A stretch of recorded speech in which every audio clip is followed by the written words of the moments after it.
விடுதலை களம் வலைவொலி நேயர்களுக்கு சிவகாசி சிறுத்தைகளின் வணக்கத்தை தெரிவித்துக் கொள்கிறேன்.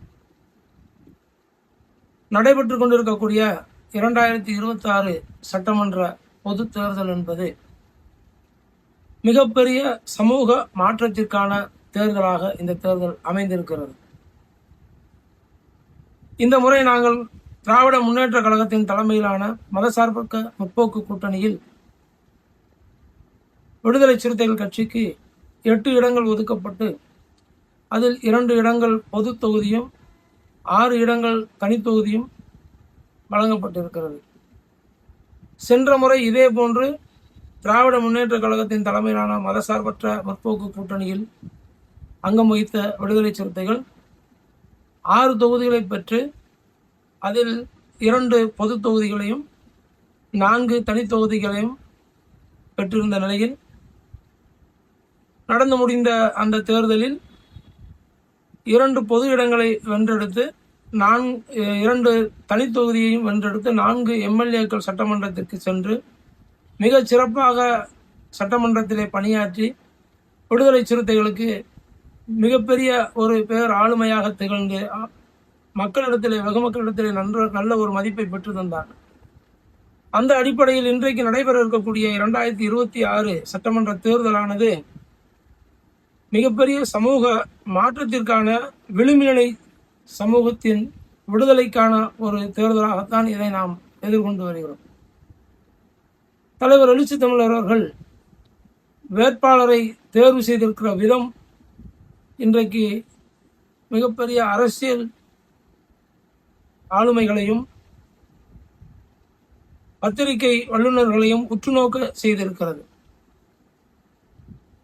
என்னவென்று கேட்டால், பொது தொகுதியாக அறிவிக்கப்பட்டிருக்கிற 2 தொகுதிகளிலே பண்ருட்டி தொகுதியில் இஸ்லாமிய சமூகத்தை சார்ந்த ஒருவரையும் இது சிறுபான்மை மக்களுக்கான ஒரு விடுதலையை வென்றிருக்கிற விதமாகவும், திருப்போரூர் தொகுதியிலே தலித் கிறிஸ்தவ அமைப்பை சார்ந்த திரு பன்னீர்தாஸ் அவர்களையும் வேட்பாளராக நிறுத்தியிருப்பது மிகப்பெரிய அரசியலில் சமூக மாற்றத்திற்கான ஒரு முன்னெடுப்பாகத்தான் இதை பார்க்கிறோம்.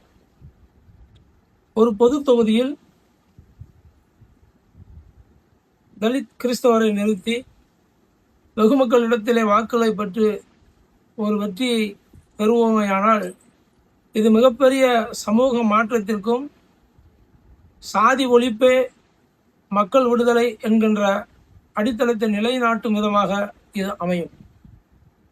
ஆக தலைவர்கள் இந்த முறை வேட்பாளரை தேர்வு செய்த விதமானது மிக கூர்ந்து கவனிக்க வேண்டிய நுட்பமான ஒரு விஷயமாகத்தான் இதை நாம் பார்க்கிறோம்.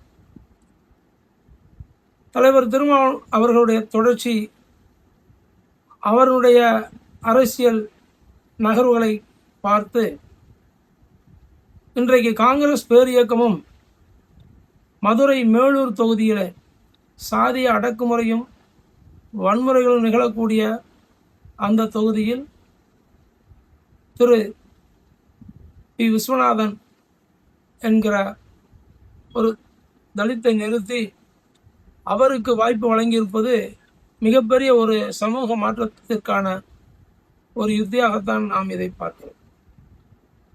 மேலூர் என்பது சாதிய கொடுமைகள் நிறைந்த ஒரு பகுதி. உதாரணத்திற்கு சொல்வேமானால் 1999 காலகட்டங்களிலே மேலவளவு முருகேசன் உள்ளிட்ட 6 பேர் படுகொலை செய்யப்பட்ட அந்த பகுதியானது மிகப்பெரிய அரசியல் அதிகாரத்திற்கான ஒரு வன்முறையாகத்தான் அது நிகழ்ந்தது. ஒரு தலித் பஞ்சாயத்து பிரசிடண்டாக அமர்ந்து அவருடைய ஆளுமையின் கீழ் நாம் இருக்க வேண்டுமா என்கின்ற அடிப்படையில் தான் அந்த படுகொலை நிகழ்த்தப்பட்டது. இன்றைக்கு அந்த மண்ணிலே ஒரு அரசியல் மாற்றத்தையும் சமூக விடுதலையும் உருவாக்கும் விதமாக இன்றைக்கு தொகுதிகளை வழங்கியிருப்பது மிகப்பெரிய ஒரு சமூக மாற்றமாகத்தான் இதை நாம் பார்க்கிறோம். இந்த 2026 தேர்தலானது சாதி ஒழிப்பே மக்கள் விடுதலை என்கிற முழக்கத்தை முன்வைக்கிற விதமாக இன்றைக்கு அரசியல் களம் மாற்றப்பட்டிருக்கிறது.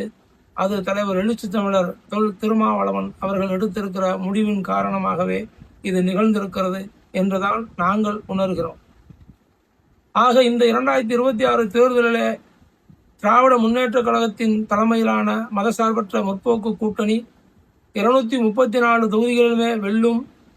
அப்படி வென்று எடுக்கும் பட்சத்தில் சாதிய அடக்குமுறைகள் ஒழியும், மதச்சார்பின்மை நிலைநாட்டப்படும், சமூக நீதி தலைத்து ஓங்கும் என்கின்ற விதமாகத்தான் இந்த 2026 சட்டமன்ற தேர்தல் நடைபெற இருக்கிறது. வெகுஜன மக்கள், விடுதலை சிறுத்தைகள் அங்கம் வகிக்கிற இந்த மதசார்பற்ற முற்போக்கு கூட்டணியை பெருவாரியான வாக்குகள் வித்தியாசத்திலே வெற்றி பெற செய்ய வேண்டும். சாதிய கொடுமைகள் இந்த மண்ணிலே இருந்து அப்புறப்படுத்த வேண்டும்.